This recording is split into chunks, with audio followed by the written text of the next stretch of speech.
Thank you, NetGalley, for this ARC reader's copy in exchange for an honest review. I'm always wondering, who are you? How did you get this free book, and like, how did you get connected with this opportunity? So that's what we're here to do. My qualifications as a nobody are, just look at my subscriber count. And then I have a whopping 10 friends on Goodreads. And somehow NetGalley did approve me to be a reviewer. So that just goes to show that anybody can do this. I applied for somewhere around like 50 and 60 books. I did both audiobooks and ebooks, and I was only approved for 4 of them. 1 audiobook and 3 ebooks. For this experiment, we are going to do the audiobook. I'll try to read 1 ebook, but if I fly through it and it turns out to be good, I'll go ahead and do a second one. I had to download the NetGalley app to listen to the audiobook. The rest of the ebooks, I'm able to send them to my Kindle, which is very helpful. I figured I would tell you a little bit more about like the sign up process. This is the NetGalley homepage. When you apply, you have to attach some sort of social media where you post reviews. I attach my Goodreads, and on there I have 66 reviews, and I was approved just from that. This is my profile showing what I've reviewed so far, which is nothing. You can select genres you prefer. Now when you click find titles, this is how you're going to be applying for books to review. And you can scroll through and it shows recently added ebooks, recently added audiobooks, and you're able to choose from there. You can click on any of these titles. You can sort them from most to least popular, newest to oldest, things like that, and then you can just apply based on that, and they'll pend for a while. I still have a lot of books pending, so it's kind of just a guess of when you'll get them, honestly. Okay, so NetGalley, authors can apply to put their books on there, and then reviewers, like me now, I guess, they can apply to receive an ARC copy or just a free digital copy, and then they do expect you to review it as a trade. And I did notice that I currently have 0 reviews on NetGalley, and so some of the books that were more popular or hyped or from well-known authors, I didn't stand a chance to get those. I literally did not stand a chance. One of them was Rose in Chains. Right before this book was going to come out, I applied to like get an ARC of it and read it through NetGalley. I did not receive one. That's how long it took me to receive more than 1 book. You're not gonna get like the most popular one right off the bat. You are gonna have to not settle, but introduce yourself to new authors before you can get more well-known ones, which is fine with me. This is a fun way to find new authors and a fun way to get free books, essentially, that isn't Libby where you have to potentially wait for months. It's just kind of like a surprise. Oh, you've got another one. So that's what we're going to be doing. If you want a more in-depth tutorial on how to work NetGalley, I'd be happy to do that. Just let me know. I'm just going to listen to the audiobook of The Seventh Sister this weekend, and then like while I'm doing chores, while I'm running around in the car, all that great jazz. And then I am going to send maybe this once to my Kindle if I can. Okay, so they do give you a warning before each book. It does say uncorrected digital galley. This copyrighted digital galley may not be sold or distributed without permission. The loading process for the audiobook is taking a second. Perfect, it downloaded both of them. So now I have Maybe This Once by Sophie Sullivan. I'm now able to read it on my Kindle. Wanted to make sure I got it downloaded before I left the house. We're gonna go get a fun drink. We're going to the antique store. Those sound like good plans to me. And we're gonna listen to our audiobook while we do it. The Seventh Sister. So it is not out yet. So this is her second series with starting with book 1. So I find that interesting that she didn't like complete a series before moving on. So I'm amazed that I actually got something that was early. That's so cool to me. I'm like, me? And so far, like, the audiobook quality, it's insane. And I'm not just gassing it up for no reason. Usually audiobooks, they don't have like a constant stream of music behind it, and I do wonder if because this is the prologue, that's why it has like a constant symphony going on behind it. But normally when you listen to an audiobook, it is just the person talking. And like depending on the style of audiobook, if it is a dramatized version, if someone's knocking at the door, they'll do that. If somebody's like in a cafe, they'll have chatter going on behind them. They add in sound effects and stuff for it. Short description of this book: Eartha is stolen away to the dark shores of an enemy kingdom. She's thrust into a tangled web of political intrigue and deadly secrets that leave her wondering who she can trust. The otherworldly right hand of the king, who is her keeper, or the soldier she healed, who has vowed to protect her at all cost. When it becomes clear she wasn't taken by chance, that there are more powerful entities with their hands steering her fate, she's forced to confront that nothing is as it seems. Not the men who protect her, the world she knows, or even herself. So I'm very interested. Like, it sounds like such a good book. That's crazy. I feel blessed. Alright, let's go get some, like, freaking tea, because I need some caffeine.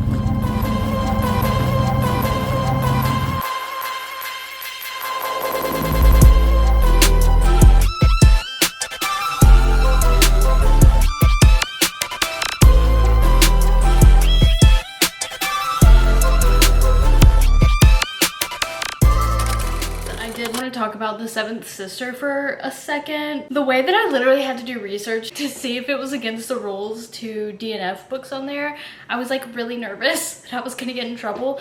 They said it's fine, but I don't know if in the long run it really will be. You know, I don't know if that'll affect my ability to get books in the future, but genuinely, in the nicest way possible, I could not continue. I'll put my review up here for anyone who wants to read it word for word, but I'm just gonna talk about a few of the key points that made it like impossible to continue. Let's pull up my notes. One of my biggest complaints was that the author went into the most in-depth descriptions for the most random things and like used very like lyrical language just to describe her and her friend going out and meeting a couple of guys, whatever. On the flip side, there's literally like an ambush into where they are, which I feel like she didn't give a good description of like what she was doing there. Like, yes, I'm aware she's going to school or something, but like there was just their introduction was horrible. Like, if I'm being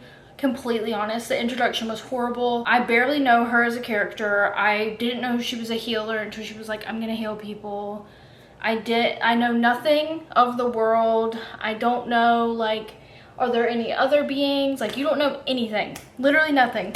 And then an ambush happens and the author fades to black, doesn't go to sleep. She spends all night trying to get out of the door and just for some reason can't. And then as soon as like all the freaking carnage is over, she's able to get out, which makes no sense. Like, she didn't do a good enough job convincing me that she couldn't get out.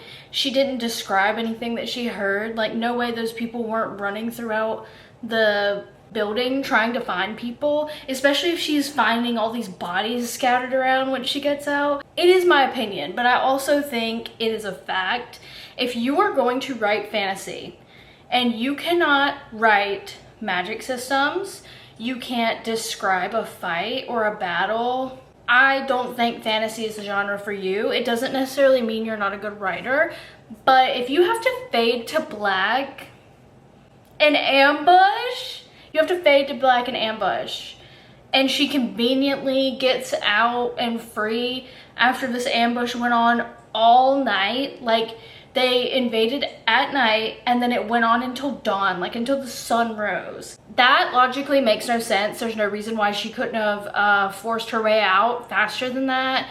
If she was banging on the door trying to tear the door down, it wouldn't have conveniently happened after the ambush. Strike one. Strike two, why did you fade to black what could have been a moment to show what a good healer she is, what a good person she is, go find her friend, make their connection deeper? Did none of that. I just feel like it's so lazy. So lazy. And I just felt like it was very telling of how the rest of the book was gonna go. And then my second biggest complaint that I can make without giving any like big spoilers, she had like a Hunger Games moment and I like cringed, like I literally like I was like, I don't like that. She had a little Hunger Games moment cue the whistle. She's been kidnapped by these savages that just killed all these people. Okay, she's driving through the towns and villages that they also ransacked and destroyed and killed a bunch of people, and the survivors are like weeping over their loved ones' bodies. She does a symbol, she doesn't say what it is, but apparently the symbol basically just means like, I'm with you, we're outraged, like we're together, we're gonna fight this. Like that's essentially the message she's trying to convey. And like literally just cue my fucking eye roll, because we don't know her well enough. Like up until this point, she's given me nothing to tell me that she cares about these people know and love her. Like I'm seeing nothing. There are no Mother Teresa vibes here. Like I know nothing of her, and whenever it happened, it was so like awkward and like, oh, it was so cringeworthy. And if you're going to try to replicate a moment that literally has impacted history and the way that fantasy dystopian novels are written, to have that kind of powerful moment that signifies like the beginning of some sort of rebellion, if you're gonna try to emulate that, babe, we've got to have more to go off of. Like I couldn't even just be like, yeah, that's cringe, but whatever. Like I couldn't look past it, and it was in fact the moment that made me stop reading, because it was so disingenuous. Like it was, oh, it was so disingenuous. Like eye roll, literal eye roll. Another thing that I've noticed on NetGalley, just a random like little fun fact, you know how movies, like a really popular movie will come out and then a weird copy of it will come out? The only one that I can think of like off the top of my head is Megan came out, and then there was this other weird doll movie that came out. This happens like every year with almost every movie. It'll do well, and then a weird counterpart comes out, and it's so weird to me. I'm noticing that on NetGalley with a lot of these books. Love on the Brain, The Love Hypothesis, all of Ali Hazelwood's STEM romances. I'm seeing covers that I'm not gonna put them on here because I don't want to be mean to any authors or anything, but like it's giving me that vibe. It's giving me the same vibe of those movies trying to replicate that success. Like the cover, the STEM backgrounds, we've got the beakers, they're doing the look up, look down thing. Like, I don't know, but I find that interesting. There's a lot of those on there, and it's not even just Ali Hazelwood. She's just the best example I can come up with, because it's why I noticed it. It's why I noticed it, because I was like, that cover looks so familiar, and I was like, oh my god. Anyway, those are out there, but I'm going to try to start maybe this once. I'm gonna try to start that today, get that going. I'm hoping it's better. It has more reviews than The Seventh Sister did, so I have like higher hopes for it, and it is just like a basic romance. I feel like those are easier to not mess up because they're more formulaic, just like a contemporary romance, you know. At best it'll be something like beautiful, very well written, and at worst it'll be like The Cinnamon Bun Cafe. That was a shit show. The way that I literally had to look up and see if I was gonna be in trouble. I was like, am I allowed to DNF this? Because I don't think I can continue. I don't think I can continue. Okay, genuinely, I have not been updating you guys because I'm struggling. I'm on the struggle bus. I'm not really into the book. I feel ridiculous critiquing because I'm like, I'm not a writer. Does my opinion matter? Probably not. But I'm just struggling with like the wordiness. I'll give you a quick synopsis and then we'll talk about like what's kind of grinding my gears, what's kind of getting on my nerves.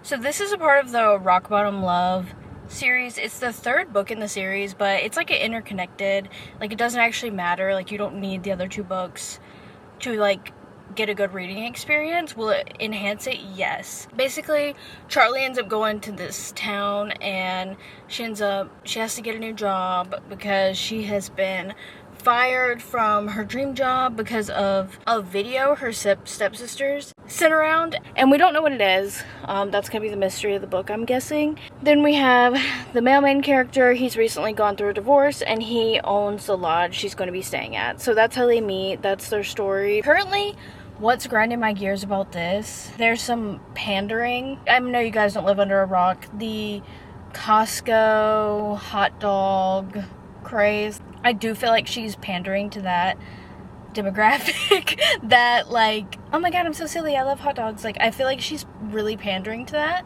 The mention of hot dogs every other page. And I know it's like a cute, fun thing. Like, yes, I get it, but like, we're doing it too much to the point to where I'm like being taken out of it. And I'm like, girl, we get it. You like hot dogs. You're so silly, goofy, and weird. But like, please chill. Another thing, so insta-lovey. By chapter 5, my man was already saying she was consuming his every thought. And I'm like, babe, you just met. You just met. You had one card. Like, be so for real. I'm like, am I the problem? Am I just not the target demographic? And it's like, probably not. So like, I feel mean, but like, I do feel like these are valid critiques, and I've highlighted a bunch of stuff. I feel like I'm being a bitch. I do feel like I'm being a bitch. Okay, and then this one, her gaze moved from his eyes to his chest, and because he was staring at her, he saw the way her eyes he did. You don't have to tell me that he's staring at her. You're overdoing it. You're over explaining. Like, it's too much. Like, you're doing too much. You don't have to talk to readers like they're stupid. You don't have to say, because he saw it, he saw this. Because he was staring at her, he saw this. You don't have to say that. I just feel like it's too much. It's too much over-explaining. It's too much pandering. And that will be going in my review in a very nice, polite way, because I feel like a mean person. Like, I feel mean saying this. Fresh out the shower, I'm going to prepare some dinner, and then we're gonna read for the rest of the afternoon. Okay, we have now finished both books, and I literally hate that I honestly disliked them both. It is very unfortunate. That is never my intention whenever going into books. I hate it even more so whenever I catch it on video, because then it's like, wow. Like, it feels like a fail almost. But I did want to discuss maybe this once. Decided not to rate this book on Goodreads because this book will not be coming out until kind of conflicting answers. On Goodreads it says February, and whenever I went to submit my review on NetGalley, it said April of 2026. Either way, it will be released in 2026, so no time soon. Because of the release date, I decided not to rate it on Goodreads because it is likely that a lot of the issues that I have with the book could change, especially the issues I have regarding her over explaining a sentence, like the one I read to you earlier where she was like, I noticed this because I was looking right at her, but had she just said what happened, that's implied. Like, you don't have to explicitly tell the reader, I was staring at her, so I saw that. Like, you can literally just be like, I saw, I noticed, I observed. Like, you don't have to explicitly be like, I'm staring daggers at her. Stuff like that. Like, that is also a big point to NetGalley. It gives people the chance to go back and make editorial changes. For reasons like that, I decided not to rate it on Goodreads because I feel like it being on Goodreads is a more finalized review. Whereas The Seventh Sister, I published my review on Goodreads because it came out a couple days after. You see what I'm saying? So it's not changing. Like, they're not going to go in and change it. But because this book has a release date of 2026 and we are still, well, far away from that. Realistically, had I put it on Goodreads, I would have given it a 2 stars, and I would have been way more critical of the things that I disliked. Because I didn't even list everything that I disliked in my review. I'll put it up here if you want to pause and read it. But because there's still a chance that they could make changes, I gave it a 3 stars, and I listed things that I liked as well as things that I disliked because I didn't want it to be like a hate campaign. That's like never what I'm trying to do, because it is constructive criticism. And I do feel like what I'm saying is valid. Like, honestly, I really do. I wouldn't say it otherwise. A couple of things that I'll share here that I didn't share in my review. It is the 3rd book in a series, so quite a few people do enjoy this series. So that could just mean that I'm not the target audience. It's not her first book ever. So I think part of my distaste for this is I'm not the target audience. I feel like if you were a mom in her late 30s, early 40s, you could relate to some of the stuff going on. Let's just get into my critiques. I'm just gonna assume you know that I'm not trying to be just outwardly so mean and hateful. I'm just gonna assume that you can recognize that. My biggest complaint, I put in my notes, dialogue doesn't seem natural. Example, Ollie is adorable and sweet. you're lucky to be so close to your family. And that was the sentence. That was the dialogue. There was no, she said expressively, she expressed it this way, she smiled or said, like, did this while she was saying that, or she looked like she was in thought. Like, she didn't add any, like, expressiveness to it. It was just plainly written. Also, people don't talk like that. Like, if I was talking about someone's baby to them, I'd be like, oh my god, Ollie is so cute. Like, he's so cute. I wouldn't be like, Ollie is sweet and adorable. I would, no, that's not how conversations work. I feel like the fluidity of her writing needs a teensy bit of work. Making it come alive, making the people feel real and not, I never once felt like immersed. And that is a big problem. It has something there, you know? Like, it does. It is the third in a series. It's been successful. I can see what other people would like about it. And if I can see that, usually I won't give a book 1 star. I only do that if it's truly either disgusting to me or unredeemable. But, like, I don't know. I don't know. Another big problem I had, feeling like the reason behind her move wasn't big enough, clear enough, whatever, like a big enough reason. And I also felt like the author, maybe her understanding of I should look up her age. Let me look up her age real quick. 49 years old, which I feel like tracks for my next critique. And it felt like the person who was writing it had an outdated view of the internet. So for example, she got turned into a meme and it's like ruining her life. Almost felt similar to like the crazy ex-girlfriend meme, that girl who made that face. You know what I'm talking about, the crazy ex-girlfriend. That girl, it felt like that. But realistically, if what happened in the book happened to you, you could literally go on TikTok and be like, this is what actually happened. I have receipts, here's this, this, and this. And then people would be on your side. Like, I felt like she had an outdated view of the internet, which is fine. But like, as I'm reading that, like, it was very obvious they had an outdated view of how the internet works and like how that narrative would actually play out. You wouldn't just be exiled. People would be like more open to hearing your side, especially for the drama aspect. The hot dog stuff, I legitimately, every time after 10 hot dogs, I lost count at 10. I just stopped counting because I was like, I'm in purgatory. Oh, I could see where this might be a cute, fun joke if you like this book. It went from that to being like, I'm being haunted by hot dogs. They're everywhere.